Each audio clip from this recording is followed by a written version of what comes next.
فرمایا سب سے زیادہ جس چیز نے ہمیں تکلیف دی وہ یہ نہیں تھا کہ میرے بابا کا گلا کاٹا جائے،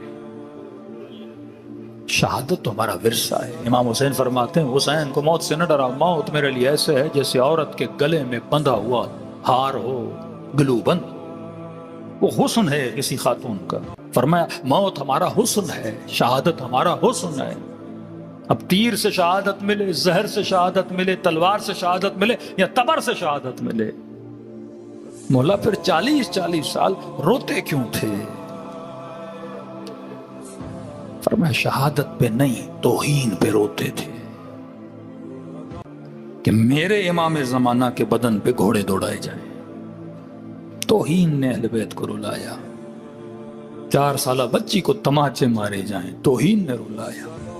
وشم رجالس علی صدرے، ارے حسین کے سینے پہ بیٹھ گیا لانی، آخذ باللحیت، ریش مبارک کو اپنے ہاتھوں میں پکڑ دیا۔ اس وقت بھی بار بار کہہ رہے تھے شمر تھوڑی دیر میرے چہرے کو دیکھ، دیکھ میں کون ہوں، میں تیرے نبی کا نواسا ہوں، میں تیرے نبی کی بیٹی کا بیٹا حسین ہوں۔ کہ حسین کے چہرے میں کشش ہے، رعب و وحشت ہے کہ اگر شمر دیکھتا تو حسین کا سر قلم نہیں کر پاتا، رک جاتا اس فعل خبیث سے۔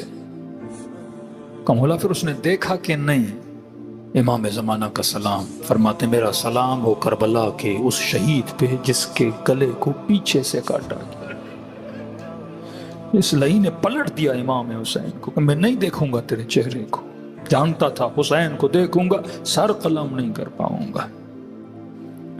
کربلا غیرت و حیا کا میدان ہے، کربلا غفلت و بیداری کا میدان ہے۔ فرمایا کثرت سے میرے بابا کو سلام کر۔ کہ مولا اتنا کیوں بولتے ہیں سلام کر سلام کر؟ فرمایا عاشورہ کے دن میرا بابا ترس گیا تھا، جس کو صبح سے شام تک بچے سلام کریں، بھائی سلام کریں، بھتیجے سلام کریں، اصحاب آگے پیچھے گھومیں، کہ ظہر عاشور کے بعد ایسا وقت آیا کوئی سلام کرنے والا نہیں تھا۔ کہتے ہیں جب جا رہے تھے گھوڑے پہ بیٹھ رہے تھے تو کبھی حسرت سے دائیں دیکھیں کبھی بائیں دیکھیں، مجھے کون بٹھائے گا گھوڑے پر؟ اکبر میں نے تجھے رخصت کیا، عباس میں نے تجھے رخصت کیا، قاسم میں نے تجھے رخصت کیا، تو کافر خیمے کے در سے بہن کی آواز آئی حسین میں زینب ہوں۔ ایسے سلام کریں جیسے زینب نے بھائی کو کیا۔ السلام